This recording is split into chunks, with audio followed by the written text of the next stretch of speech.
तो फ्रेंड्स, कैसे हैं आप सब। आइए दोस्तों, हम लोग पढ़ रहे हैं 10th क्लास की फिजिक्स और उसमें से हम लोग दूसरा चैप्टर क्लियर कर रहे थे। दूसरे चैप्टर के 45 बहुविकल्पी क्वेश्चन हम लोगों ने हल कर लिए थे। अब आइए उसी के आगे देख लेते हैं।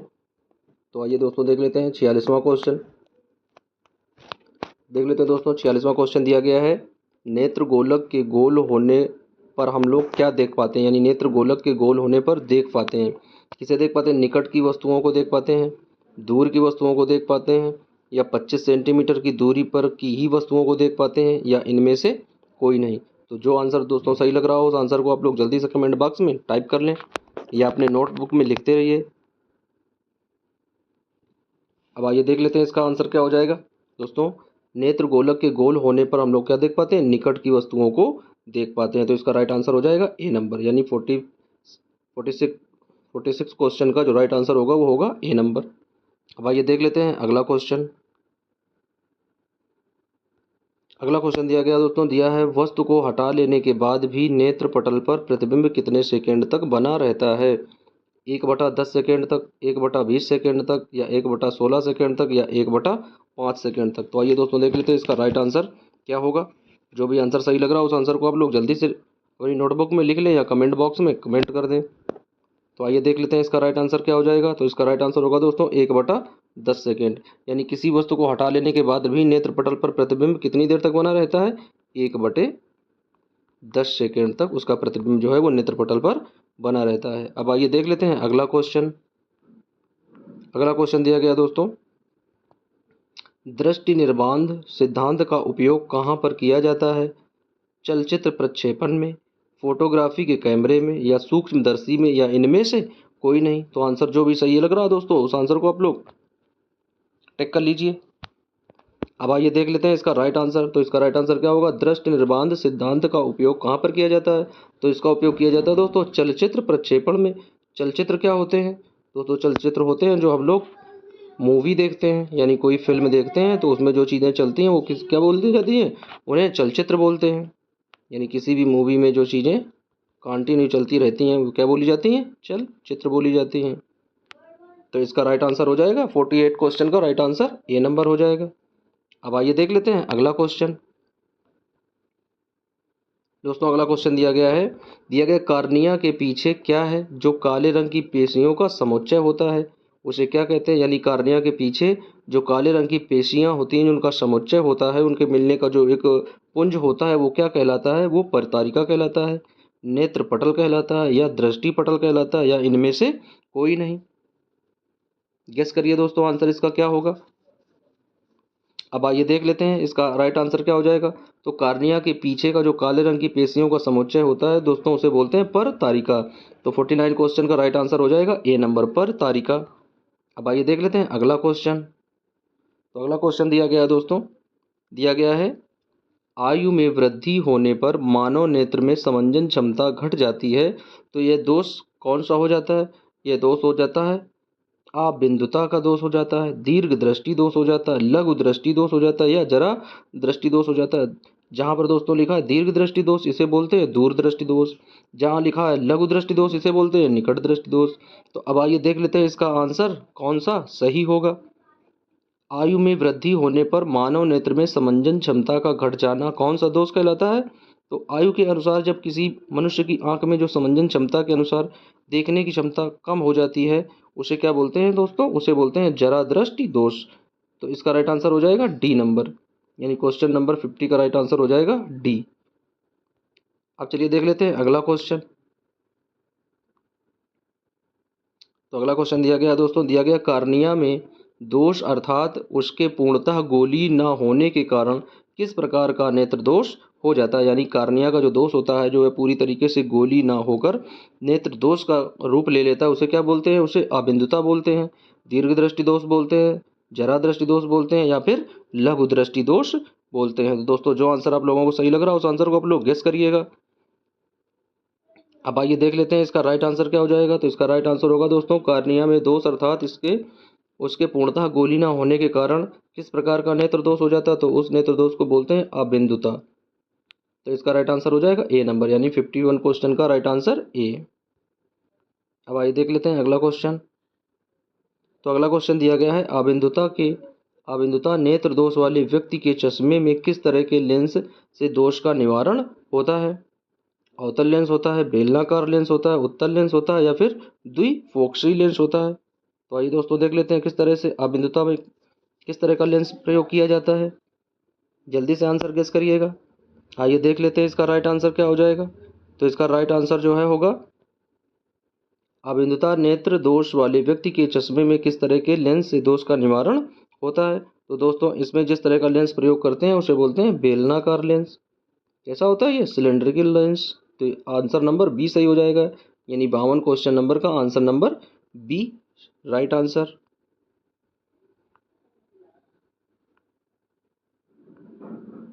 अब आइए देख लेते हैं अगला क्वेश्चन। अगला क्वेश्चन दिया गया, दोष रहित नेत्र 25 सेंटीमीटर और अनंत के बीच रखी वस्तु को आसानी से देख पाते हैं। इसके बीच की दूरी को क्या कहते हैं? दृष्टि परिसर कहते हैं, अनंत बिंदु परिसर कहते हैं या निकट बिंदु परिसर कहते हैं या इनमें से कोई नहीं? बहुत ही इंपॉर्टेंट क्वेश्चन है दोस्तों, बिल्कुल इजी आंसर है। जल्दी से आंसर आप लोग गेस करिएगा इसका आंसर क्या होगा। तो दोस्तों आइए देख लेते हैं। 53 नंबर क्वेश्चन का जो आंसर दिया गया है वो आंसर सही हो जाएगा ए नंबर, यानी दृष्टि परिसर, यानी इसी को बोलते हैं स्पष्ट दृष्टि की न्यूनतम दूरी। कितनी होती है? 25 सेंटीमीटर। इसे बोलते हैं स्पष्ट दृष्टि की न्यूनतम दूरी। तो 53 क्वेश्चन का राइट आंसर ए नंबर। अब आइए चलते हैं अगला क्वेश्चन देख लेते हैं। दोस्तों अगला क्वेश्चन दिया गया है, मानव नेत्र दो हैं अतः इनका दृष्टि क्षेत्र क्या होगा। देख लेते हैं, मानव नेत्र जो होते हैं दो होते हैं तो इनका दृष्टि क्षेत्र क्या है। दृष्टि क्षेत्र दिया गया 180 डिग्री, 150 डिग्री, 160 डिग्री या फिर 120 डिग्री। बहुत ही एक नंबर का क्वेश्चन है दोस्तों। हम लोग कितने डिग्री एंगल तक हम लोग देख पाते हैं? बिल्कुल आसान क्वेश्चन है, जल्दी से गेस करिएगा इसका आंसर। अब आइए देख लेते हैं, मानव नेत्र दो हैं अतः इनका जो दृष्टि क्षेत्र होता है वो कितना होता है? दृष्टि क्षेत्र होता है 180 डिग्री। इसी क्या बोलते हैं? इसे पाई भी बोलते हैं। तो 180 डिग्री राइट आंसर, यानी option number A is right answer question number 54 का। अब आइए देख लेते हैं अगला क्वेश्चन।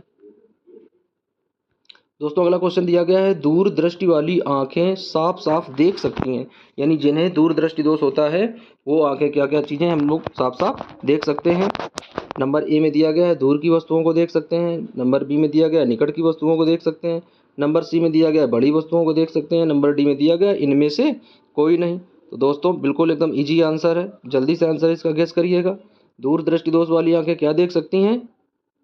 तो इसका राइट आंसर हो जाएगा दोस्तों दूर की वस्तु, क्योंकि जब दूर दृष्टि दोष होता है तो दूर की वस्तु आसानी से दिखाई पड़ती है स्पष्ट, और जब निकट दृष्टि दोष होता है तो निकट की वस्तुएं स्पष्ट दिखाई पड़ती हैं। तो क्वेश्चन नंबर 55 का राइट आंसर हो जाएगा ए नंबर। अब देख लेते हैं अगला क्वेश्चन। अगला क्वेश्चन दिया गया, दीर्घ दृष्टि दोष होने का क्या कारण है। अभिनेत्र लेंस की फोकस दूरी का घटना, नेत्र गोलक का बड़ा हो जाना, अभिनेत्र लेंस की वक्रता का घट जाना या अभिनेत्र लेंस की फोकस दूरी का अत्यधिक हो जाना। बिल्कुल आसान सा क्वेश्चन है दोस्तों, जल्दी से गेस करिएगा। अब आइए देख लेते हैं इसका राइट आंसर क्या होगा। तो दीर्घ दृष्टि दोष होने का कारण क्या है? अभिनेत्र लेंस की फोकस दूरी का अत्यधिक हो जाना, यानी इसका जो राइट आंसर हो जाएगा वो हो जाएगा डी नंबर। तो क्वेश्चन नंबर 56 का राइट आंसर हो जाएगा डी नंबर, अभिनेत्र लेंस की फोकस दूरी का अत्यधिक हो जाना। तभी क्या बन जाता है? वो दीर्घ दृष्टि दोष बन जाता है। अब आइए देख लेते हैं अगला क्वेश्चन। दोस्तों अगला क्वेश्चन दिया गया अभिनेत्र लेंस की फोकस दूरी में परिवर्तन किया जाता है, यानी अभिनेत्र लेंस की जो फोकस दूरी होती है उसमें क्या परिवर्तन किया जाता है। तो वो परिवर्तन किसके द्वारा होता है? पुतली के द्वारा होता है, दृष्टि पटल के द्वारा होता है या पश्चमाभि के द्वारा होता है या फिर परितारिका के द्वारा होता है। अब आइए देख लेते हैं इसका राइट आंसर क्या होगा। तो जल्दी से आंसर दोस्तों गेस कर लीजिए। तो देख लेते हैं, अभिनेत्र लेंस की फोकस दूरी में परिवर्तन जो होता है वो होता है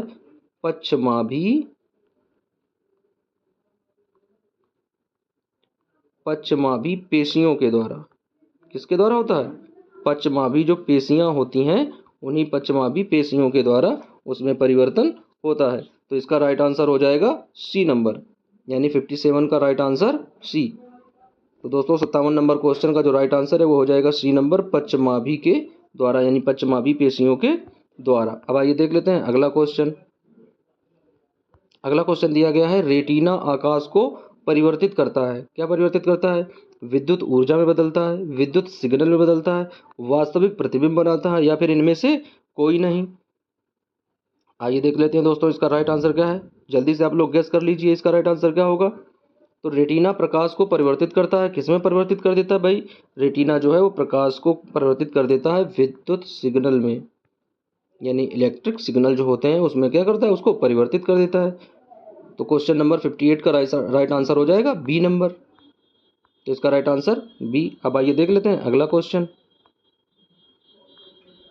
तो अगला क्वेश्चन दिया गया नेत्रदान करने वाले व्यक्ति की आयु की सीमा क्या होती है, यानी वह व्यक्ति कितने वर्ष का है हो जो वो नेत्रदान कर सकता है। 10 वर्ष का हो, 25 वर्ष का हो, 60 वर्ष का हो, या इनमें से सभी हो। तो आइए देख लेते हैं इसका जल्दी से राइट आंसर क्या हो जाएगा। तो जल्दी से आंसर गेस करिएगा, बिल्कुल इजी क्वेश्चन है।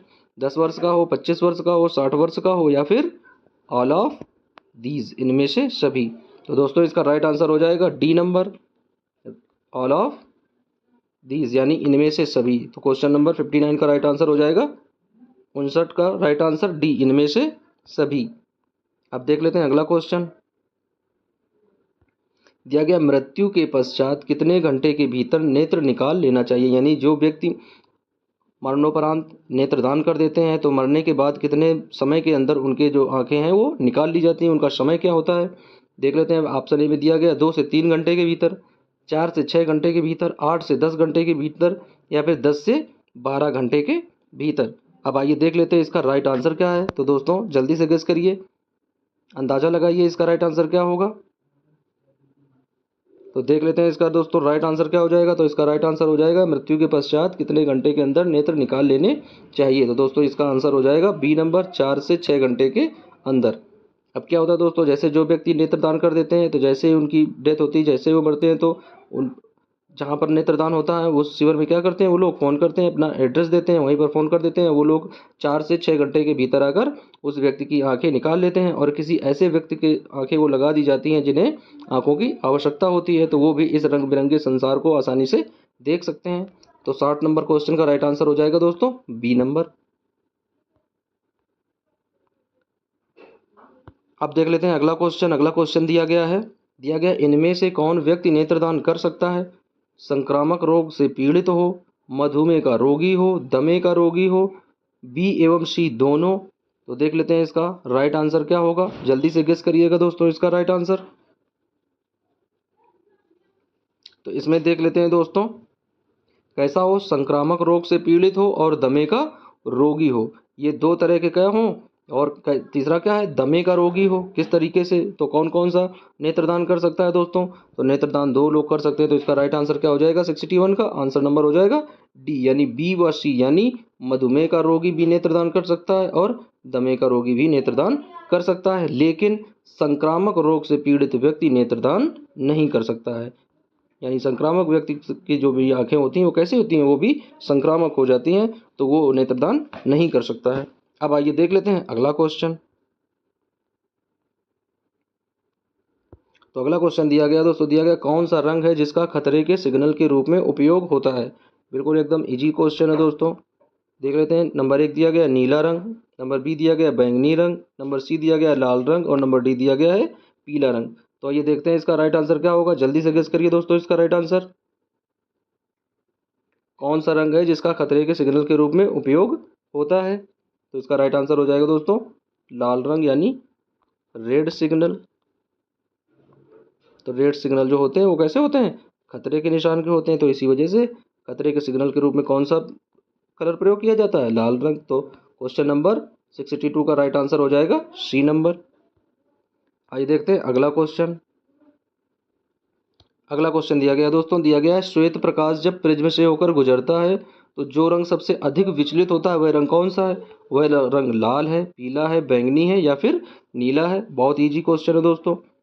इस तरह से जब प्रिज्म बनाया था और समझाया गया था, एक प्रकाश की किरण इस तरीके से आई थी और विचलित होकर जो एक ये स्पेक्ट्रम निकला था, तो सबसे अधिक कौन सा कलर जो है वो विचलित हुआ था। तो देख लेते हैं इसका राइट आंसर। जल्दी से गेस कर लीजिए दोस्तों। तो इसका राइट आंसर हो जाएगा बैंगनी, यानी क्वेश्चन नंबर 63 का राइट आंसर हो जाएगा सी नंबर, यानी बैंगनी रंग सबसे ज़्यादा विचलित होता है और लाल रंग सबसे कम विचलित होता है। अब आइए देख लेते हैं अगला क्वेश्चन। दोस्तों अगला क्वेश्चन दिया गया है, प्रकाश एक पतली झिल्ली से होकर नेत्र में प्रवेश करता है, इस झिल्ली को क्या कहते हैं? इस झिल्ली को नेत्रपटल कहते हैं, कॉर्निया कहते हैं, परितारिका कहते हैं या फिर पुतली कहते हैं। बहुत ही इजी क्वेश्चन है दोस्तों, जल्दी से गेस करिए इसका आंसर। तो आइए देख लेते हैं इसका आंसर क्या होगा। प्रकाश एक पतली झिल्ली से होकर नेत्र में प्रवेश करता है और इस झिल्ली को क्या बोलते हैं दोस्तों? तो इस झिल्ली को बोलते हैं कॉर्निया। क्या बोलते हैं इस झिल्ली को? कॉर्निया बोलते हैं। तो इसका राइट आंसर क्या हो जाएगा? B number, cornea. कॉर्निया, इसका राइट आंसर क्या होगा दोस्तों? कॉर्निया आ जाएगा। अब आइए देख लेते हैं अगला क्वेश्चन।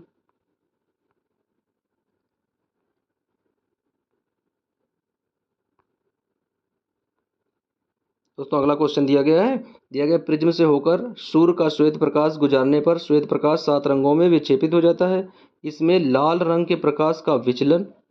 अब देख लेते हैं, बिल्कुल इजी स्टेप में चीज़ें दी गई हैं, बस एक बार यदि हम लोग सही से पढ़ लेंगे, समझ लेंगे, बिल्कुल आसान सा क्वेश्चन है।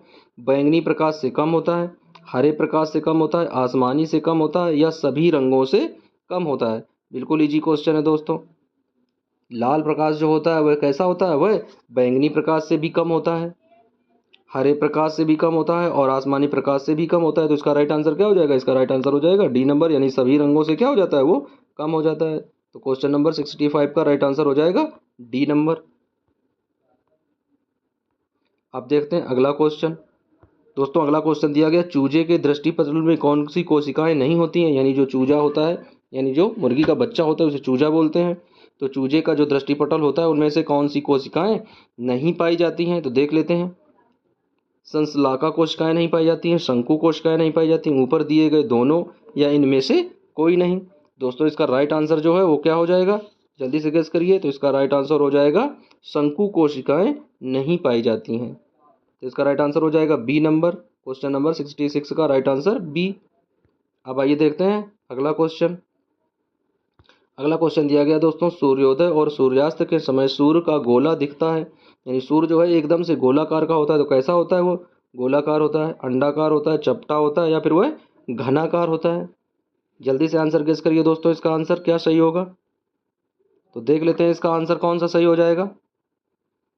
तो दोस्तों इसका राइट आंसर हो जाएगा सूर्योदय और सूर्यास्त के समय सूर्य का गोला कैसा हो जाता है? सूर्य का गोला जो है वो हो जाता है दोस्तों चपटा हो जाता है। कैसा हो जाता है? चपटा, यानी फ्लैट हो जाता है। कैसा दिखता है वह? फ्लैट दिखता है, यानी चपटा दिखता है। तो इसका राइट आंसर हो जाएगा सी नंबर। अब आइए देख लेते हैं अगला क्वेश्चन। बहुत इजी क्वेश्चन है दोस्तों। दिया गया, कांच का अपवर्तनांक किस वर्ण के लिए अधिकतम होता है? तो कांच का अपवर्तनांक किस वर्ण के लिए अधिकतम होगा? लाल के लिए, पीला के लिए, बैंगनी के लिए या फिर आसमानी के लिए? बिल्कुल इजी क्वेश्चन है दोस्तों। अपवर्तनांक सबसे ज़्यादा किसके होते हैं? जो कलर सबसे ज़्यादा विचलित होते हैं। तो इसका राइट आंसर क्या होगा? इसका राइट आंसर हो जाएगा भाई बैंगनी, क्योंकि सबसे ज़्यादा यही कलर विचलित होता है। तो क्वेश्चन नंबर 68 का राइट आंसर हो जाएगा सी नंबर। अब देख लेते हैं अगला क्वेश्चन 69। तो 69 दिया गया है दोस्तों, दिया गया, लाल गुलाब को हरे प्रकाश में देखा जाए तो यह कैसा प्रतीत होता है? यह दोस्तों एक प्रयोग की हुई बात है, यानी लाल गुलाब को हरे प्रकाश में देखा जाए, यानी लाल रंग का कोई एक लाल गुलाब ले लेते हैं, उसके चारों तरफ क्या करते हैं? हरा प्रकाश देखते हैं, कि हरा प्रकाश डालते हैं, तो वह कैसा प्रतीत होता है? वह पीला प्रतीत होता है, बैंगनी प्रतीत होता है, काला प्रतीत होता है या फिर नीला प्रतीत होता है? दोस्तों देख लेते हैं, बिल्कुल एकदम इजी सा आंसर है इसका। तो इसका आंसर क्या हो जाएगा दोस्तों? इसका आंसर हो जाएगा सी नंबर, काला प्रतीत होता है। यानी लाल गुलाब जो है वह हरे प्रकाश में कैसा दिखाई पड़ता है? काला दिखाई पड़ता है। तो इसका राइट आंसर हो जाएगा सी नंबर। अब देख लेते हैं अगला क्वेश्चन। तो अगला क्वेश्चन दोस्तों दिया गया है, प्रकाश का प्राथमिक वर्ण कौन सा है? यानी प्रकाश का जो प्राथमिक वर्ण होता है वह कौन सा है? तो देख लेते हैं प्रकाश का प्राथमिक वर्ण क्या है? लाल है, नीला है, हरा है या फिर ये तीनों है? बिल्कुल इजी क्वेश्चन है, जल्दी से आंसर टाइप करिए दोस्तों।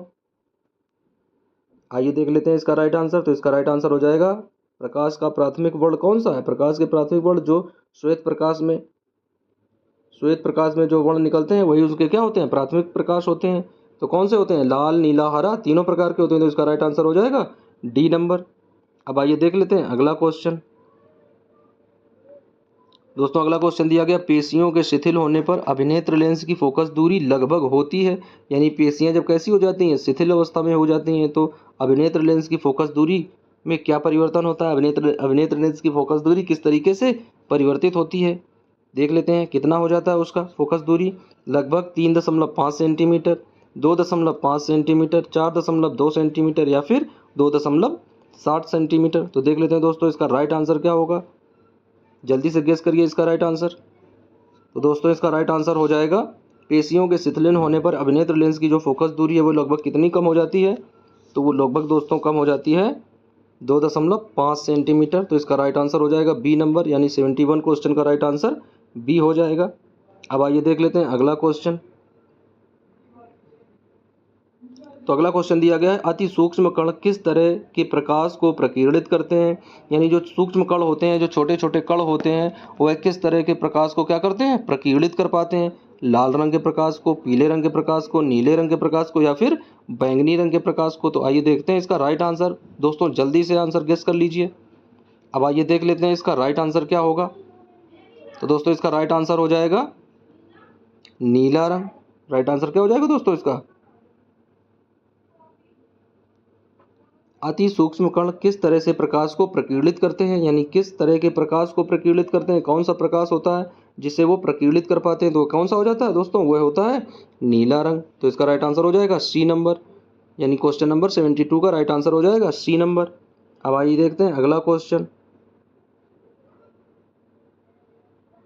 तो अगला क्वेश्चन दोस्तों दिया गया, किसी प्रिज्म से होकर गुजरने वाली प्रकाश के लिए आपतन कोण और अपवर्तन कोण, यानी आपतन कोण आई और अपवर्तन कोण आर हो तो निर्गत कोण का मान क्या होगा। एल आर के बराबर होगा, एल आर से छोटा होगा, एल आई और एल आर के बराबर होगा या एल आई के बराबर होगा। तो चार ऑप्शन में दोस्तों जल्दी से ऑप्शन जो भी सही लगे उसे गेस कर लीजिए। अब आइए देखते हैं इसका राइट आंसर क्या हो जाएगा दोस्तों। तो किसी प्रिज्म से होकर गुजरने वाली प्रकाश के लिए आपतन कोण आई और अपवर्तन कोण आर जो है वह निर्गत कोण के बराबर में किस तरीके से डिस्क्राइब होंगी। तो इसका राइट आंसर हो जाएगा एल आई के बराबर, यानी जो कोण आपतन कोण होगा वही किसके बराबर हो जाएगा, निर्गत कोण के बराबर हो जाएगा। ये प्रिज्म में जब प्रिज्म का प्रयोग कराया गया था दोस्तों, तो उसमें सारी चीज़ें क्लियर की गई थी। देखना जब प्रिज्म का जो प्रयोग कराया गया है उसको आप लोग देखना वो लेक्चर, और उसमें सारी चीज़ें ये क्लियर कराई गई हैं कि जो ये निर्गत कोण था वो किसके बराबर था, आपतन कोण के बराबर था। तो इसका राइट आंसर हो जाएगा डी नंबर। अब आइए देख लेते हैं अगला क्वेश्चन। दोस्तों अगला क्वेश्चन दिया गया है, वास्तविक सूर्यास्त और आभासी सूर्यास्त के बीच लगभग कितने समय का अंतर होता है, यानी वास्तविक सूर्यास्त जो है और आभासी सूर्यास्त है उसके बीच का जो अंतर है, जो अंतराल है वो क्या होता है, 1 मिनट का होता है, 2 मिनट का होता है, 3 मिनट का होता है या फिर 4 मिनट का होता है। बहुत ही ईजी क्वेश्चन और इम्पॉर्टेंट क्वेश्चन है दोस्तों। नए नए क्वेश्चन दोस्तों हम लोग सीखने को मिल रहे हैं। गेस करिएगा जल्दी से इसका आंसर। तो देख लेते हैं इसका आंसर क्या हो जाएगा। तो इसका आंसर हो जाएगा 2 मिनट के अंतराल में, यानी 2 मिनट का समय लगता है वास्तविक सूर्यास्त और आभासी सूर्यास्त के बीच में। तो राइट आंसर हो जाएगा बी नंबर, यानी 74 क्वेश्चन का राइट आंसर हो जाएगा बी। अब देखते हैं अगला क्वेश्चन। दोस्तों अगला क्वेश्चन दिया गया है, उदय और अस्त होते समय सूर्य दिखाई देता है, यानी उदय और अस्त होते समय सूर्य कैसा दिखाई पड़ता है, पीला दिखाई पड़ता है, लाल दिखाई पड़ता है, नीला दिखाई पड़ता है या फिर काला दिखाई पड़ता है। बिल्कुल इजी क्वेश्चन है। ये सारी चीज़ें, सारे पॉइंट जो है ये लेक्चर में, क्लासरूम में सारी चीज़ें जब डिस्कशन हुई थी उसमें देखना दोस्तों, सारी चीज़ें बताई गई हैं। बिल्कुल इजी क्वेश्चन है, एकदम आसान सा। कैसा दिखाई पड़ता है, वह लाल दिखाई पड़ता है। तो इसका राइट आंसर हो जाएगा बी नंबर, यानी 75 क्वेश्चन का राइट आंसर हो जाएगा बी। अब आइए देख लेते हैं अगला क्वेश्चन। दोस्तों अगला क्वेश्चन दिया गया, एंगस्ट्रॉम का मान होता है, बहुत ईजी क्वेश्चन है एकदम से, यानी 10⁻⁻10 मीटर, 10⁻8 मीटर, 10⁻11 मीटर और या फिर इनमें से कोई नहीं। तो दोस्तों एक एंगस्ट्रॉम जो है, एक एंगस्ट्रॉम का मान होता है, जल्दी से आप लोग आंसर गेस करिएगा। यहाँ पर कितने रखने हैं हमें, ए बी सी व फिर डी। देख लेते हैं दोस्तों इसका राइट आंसर क्या हो जाएगा। तो एक एंगस्ट्रॉम बराबर होता है दोस्तों 10⁻⁻10 मीटर। तो इसका राइट आंसर हो जाएगा ए नंबर, 76 क्वेश्चन का राइट आंसर हो जाएगा ए। 77 क्वेश्चन देखते हैं दोस्तों। दिया गया, प्रिज्म से प्रकाश की कौन सी परिघटना होती है, यानी प्रिज्म से प्रकाश की कौन सी घटना होती है, परावर्तन की घटना होती है, अपवर्तन की घटना होती है या फिर वर्ण विक्षेपण की घटना होती है या फिर इनमें से कोई नहीं। दोस्तों जो आंसर आप लोगों को सही लगे, आंसर बिल्कुल ईजी है, आप लोग पढ़ चुके हो, बिल्कुल सही आंसर दोगे इसका। गेस करिएगा इसका फटाक से आंसर। तो दोस्तों देख लेते हैं, प्रिज्म से प्रकाश की कौन सी घटना होती है, वर्ण विक्षेपण की घटना होती है प्रिज्म से। क्योंकि प्रिज्म कैसा होता है, 5 फलकों से मिलकर बना होता है, 2 त्रिभुजाकार होते हैं और 3 आयताकार फलक होते हैं, पारदर्शी माध्यम होते हैं उसमें। अब आइए देख लेते हैं अगला क्वेश्चन। तो क्वेश्चन नंबर 77 का राइट आंसर हो जाएगा सी नंबर। अब देख लेते हैं अगला क्वेश्चन दोस्तों। तो अगला क्वेश्चन दिया गया है नेत्र लेंस की फोकस दूरी अधिक हो जाने से कौन सा दृष्टि दोष हो जाता है। जब नेत्र लेंस की फोकस दूरी अधिक बढ़ जाती है तो कौन सा दोष हो जाता है। निकट दृष्टि दोष हो जाता है, दूर दृष्टि दोष हो जाता है, जरा दूर दर्शिता हो जाता है, या फिर इनमें से कोई नहीं। तो इसका जो भी आंसर सही लग रहा हो दोस्तों जल्दी से इसका आंसर कमेंट बॉक्स में टाइप कर लें। अब आइए दोस्तों देख लेते हैं इसका राइट आंसर क्या हो जाएगा। तो दोस्तों इसका राइट आंसर हो जाएगा दूर दृष्टि दोष। यानी नेत्र लेंस की फोकस दूरी अधिक हो जाने से कौन सा दृष्टि दोष हो जाता है दोस्तों, दूर दृष्टि दोष हो जाता है। तो क्वेश्चन नंबर 78 का राइट आंसर हो जाएगा बी नंबर। अगला क्वेश्चन देखते हैं। तो अगला क्वेश्चन दिया गया है किस दृष्टि दोष में किसी वस्तु का प्रतिबिंब रेटिना के आगे बनता है। बिल्कुल इजी क्वेश्चन है दोस्तों, पढ़ चुके हैं हम लोग निकट दृष्टि दोष, दूर दृष्टि दोष। तो पहला ऑप्शन दिया गया है निकट दृष्टि दोष, दूसरा दिया गया है दूर दृष्टि दोष, और तीसरा दिया गया जरा दूर दर्शिता, चौथा दिया गया इनमें से कोई नहीं। देख लेते हैं इसका राइट आंसर क्या हो जाएगा। तो दोस्तों इसका राइट आंसर हो जाएगा निकट दृष्टि दोष। तो 79 नंबर क्वेश्चन का राइट आंसर हो जाएगा ए नंबर, निकट दृष्टि दोष। अब देख लेते हैं अगला क्वेश्चन। तो दोस्तों अगला क्वेश्चन दिया गया नेत्र की समंजन क्षमता कम हो जाने से क्या उत्पन्न हो जाता है। निकट दृष्टि दोष हो जाता है, दूर दृष्टि दोष हो जाता है, जरा दृष्टि दोष हो जाता है, या फिर वर्णांधता हो जाती है। तो इसका राइट आंसर क्या हो जाएगा दोस्तों, जल्दी से गेस करिएगा। तो इसका राइट आंसर है यदि नेत्र की समंजन क्षमता कम हो जाती है तो क्या उत्पन्न हो जाता है, जरा दृष्टि दोष। इसे क्या बोलते हैं, जरा दृष्टि दोष, और इंग्लिश में क्या बोलते हैं इसे, बायोपिया हो जाता है। तो इसका राइट आंसर हो जाएगा 80 नंबर क्वेश्चन का राइट आंसर हो जाएगा दोस्तों सी नंबर, जरा दृष्टि दोष। अगला क्वेश्चन देखते हैं दोस्तों क्या दिया गया है। तारे जो हैं वो टिमटिमाते हुए किसके कारण प्रतीत होते हैं। यानी तारों के टिमटिमाते प्रतीत होने का कारण क्या है। वायुमंडलीय अपवर्तन है, वायुमंडलीय वर्ण विक्षेपण है, वायुमंडलीय प्रकीर्णन है, या इनमें से कोई नहीं। देख लेते हैं दोस्तों इसका राइट आंसर क्या हो जाएगा। बहुत ही इजी क्वेश्चन है ये, इस बार बोर्ड परीक्षा में पूछा भी गया था कि तारों के टिमटिमाने का प्रतीत होने का कारण क्या है। तो दोस्तों इसका जो राइट आंसर है वो है ए नंबर, वायुमंडलीय अपवर्तन के कारण। तो 81 क्वेश्चन का राइट आंसर हो जाएगा ए नंबर, तारों के टिमटिमाते प्रतीत होने का कारण क्या है, वायुमंडलीय अपवर्तन। अब देख लेते हैं अगला क्वेश्चन।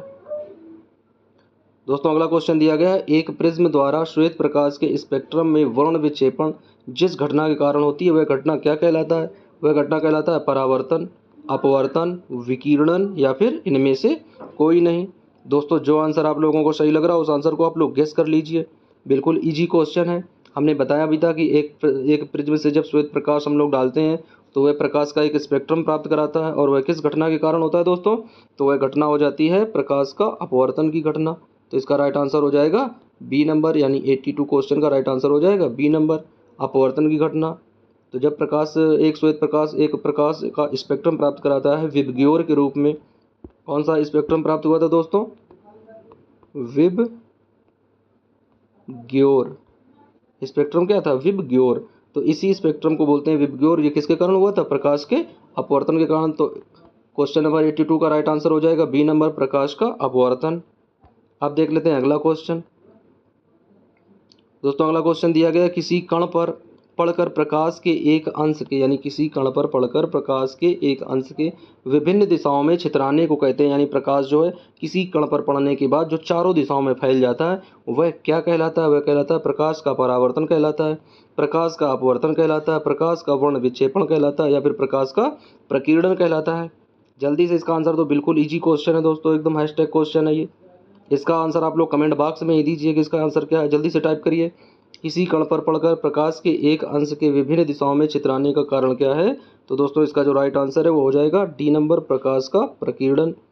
तो 83 क्वेश्चन का राइट आंसर हो जाएगा दोस्तों डी नंबर। अब आइए देख लेते हैं अगला क्वेश्चन।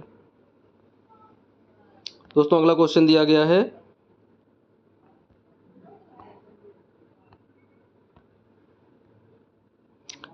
दोस्तों दिया गया सूर्योदय और सूर्यास्त के समय सूर्य लाल दिखाई पड़ता है क्योंकि वायुमंडल के कण, यानी सूर्योदय और सूर्यास्त के समय सूर्य लाल दिखाई पड़ता है क्योंकि वायुमंडल के कण क्या होते हैं, लाल रंग को अधिक प्रकीर्णित करते हैं, नारंगी रंग को बहुत कम प्रकीर्णित करते हैं, नीले रंग को बहुत अधिक प्रकीर्णित करते हैं या फिर पीले रंग को बहुत कम प्रकीर्णित करते हैं। दोस्तों इस आंसर को आप लोग जल्दी से टाइप करिएगा, गेस करिएगा इसका राइट आंसर क्या होगा। तो देख लेते हैं दोस्तों इसका राइट आंसर क्या होगा। यानी सूर्योदय और सूर्यास्त के समय सूर्य जो लाल दिखाई पड़ता है वह किस कारण होता है, वायुमंडल में कण क्या करते हैं, किस कारण से ये घटना होती है। तो ये घटना होती है नीले रंग को बहुत अधिक प्रकीर्णित कर देता है। यानी सूर्य जो है वायुमंडल क्या करता है, वायुमंडल नीले रंग को बहुत ज़्यादा प्रकीर्णित कर देता है, जिसके कारण से नीले रंग को बहुत अधिक प्रकीर्णित कर देता है और सूर्योदय और सूर्यास्त के समय सूर्य कैसा दिखाई पड़ने लगता है, लाल दिखाई पड़ने लगता है। तो क्वेश्चन नंबर 84 का दोस्तों राइट आंसर हो जाएगा सी नंबर।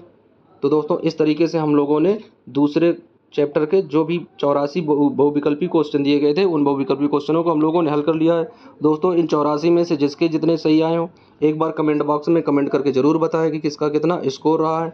जो भी स्कोर रहा है उसे आप लोग ऑब्लिक के रूप में, यानी जो भी किसी का यदि 75 रहा हो तो 75/84 लिखें, किसी का यदि 70 रहा हो तो 70/84 करके दीजिए। इस तरीके से जो भी स्कोर रहा हो उस स्कोर को आप लोग एक बार कमेंट बॉक्स में ज़रूर टाइप कर दें। तो दोस्तों इसी तरीके से नेक्स्ट चैप्टर जब हम क्लियर करेंगे विद्युत, तो उसके बाद में विद्युत के जो भी बहुविकल्पी क्वेश्चन दिए जाएंगे उन्हें सॉल्व करेंगे। तो दोस्तों इसी तरीके से हम लोग तैयारी करते रहें और यदि वीडियो आप लोगों को अच्छा लगा हो तो एक बार बस वीडियो को लाइक कर दें, चैनल पर बने रहें। इस तरीके से आप लोगों की अच्छी तैयारी होती रहेगी। दोस्तों मिलते हैं नेक्स्ट वीडियो में, जब तक के लिए good night, best of luck, take care.